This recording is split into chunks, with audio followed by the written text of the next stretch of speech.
Calculer la longueur d'un cercle, c'est ce que nous allons apprendre à faire dans cette vidéo que vous retrouverez sur le site monclasseurdemaths.fr. Alors, nous allons commencer par donner la formule qui permet de calculer la longueur d'un cercle de rayon R. Nous verrons ensuite deux exemples de calcul détaillés. Alors, cette formule, je la donne tout de suite. La longueur d'un cercle est égale à 2 fois pi fois le rayon R. Alors, je vous rappelle avant tout que pi est un nombre qui possède une infinité de chiffres après la virgule. La valeur approchée au centième de pi est 3,14 et la lettre pi, c'est une lettre grecque. La lettre grecque pi représente la valeur exacte du nombre pi qu'on ne peut pas écrire puisqu'il y a une infinité de chiffres après la virgule. Alors, le signe de multiplication entre le 2 et la lettre pi et entre les deux lettres pi et r, ces signes de multiplication, on n'est pas obligé de les écrire. On peut donc noter que la longueur d'un cercle est égale à 2πr, ce qui signifie 2 fois pi fois r.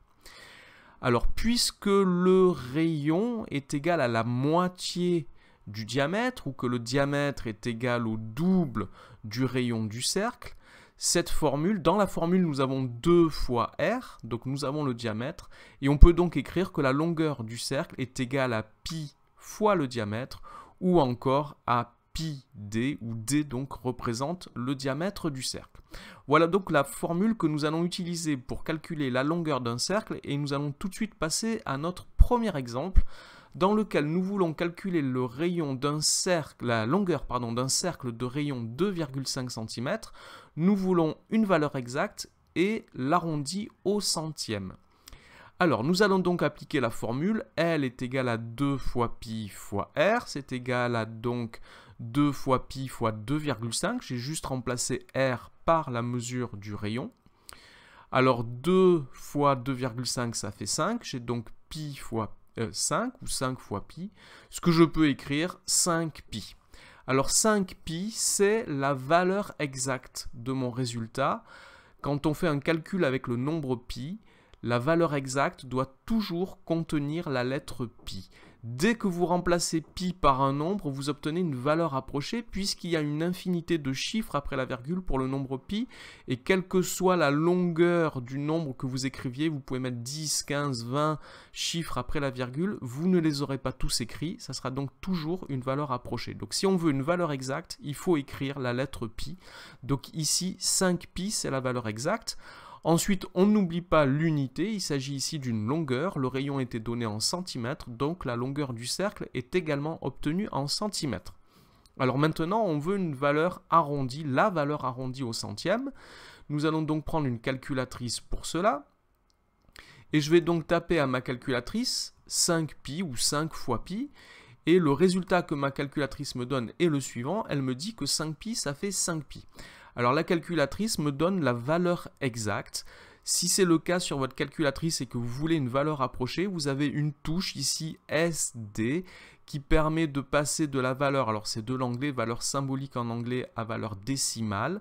Et lorsque j'appuie sur cette touche, la calculatrice me donne une valeur décimale, c'est une valeur approchée toujours, puisqu'il y a une infinité de chiffres après la virgule dans le résultat, donc c'est une valeur approchée, 15,707966327. Votre calculatrice peut vous en donner un peu plus ou un peu moins suivant le modèle de la calculatrice. Alors on va regarder de plus près ce résultat, puisque nous on veut un arrondi au centième. Donc je dois commencer par identifier le chiffre des centièmes, c'est le deuxième chiffre après la virgule, donc c'est ici le 0. Et je vais donc m'arrêter au centième. Mais quand je donne un arrondi, je dois regarder le chiffre qui suit, donc ici le chiffre des millièmes, c'est le 7. Et je vous rappelle que si le chiffre qui suit est 5, 6, 7, 8 ou 9, alors il faut arrondir par excès, c'est-à-dire que la valeur approchée que je cherche ici est 15,71 cm. Voici donc pour ce premier exemple. Deuxième exemple, nous allons calculer la longueur d'un cercle de diamètre 15 décimètres. On veut une valeur exacte, puis une valeur arrondie à l'unité, la valeur arrondie à l'unité. Donc cette fois, ce que l'on me donne, c'est le diamètre, c'est pas le rayon. Donc j'utilise la formule L est égale à pi fois d, c'est-à-dire pi fois 15, que je peux écrire aussi 15pi décimètres ce sont des décimètres puisque le diamètre est donné en décimètres. Alors maintenant, pour avoir l'arrondi à l'unité, je vais prendre ma calculatrice, je vais taper 15 pi et la calculatrice me dit que cela fait 15 pi. J'utilise la touche SD comme tout à l'heure pour avoir une valeur décimale approchée. 47,1238898, c'est ce que la calculatrice me donne. Alors moi je veux une valeur à l'unité près, un arrondi à l'unité. Donc si je regarde ce nombre, le chiffre des unités c'est celui qui est situé à gauche de la virgule, donc c'est le 7. Mais je dois regarder ce qui suit. Après la virgule, j'ai un 1. Donc je vous rappelle que si on a 0, 1, 2, 3 ou 4, on doit arrondir par défaut, ce qui signifie que ma valeur, l'arrondi à l'unité de ce nombre, est environ égal à 47 décimètres. Donc la longueur du cercle est égale à 15 pi décimètres, c'est la valeur exacte, ou environ 47 décimètres, c'est la valeur approchée. Voilà donc pour le calcul de la longueur d'un cercle. Je vous remercie d'avoir regardé cette vidéo qui est maintenant terminée. N'oubliez pas de lui donner un j'aime, de vous abonner à la chaîne. Au revoir.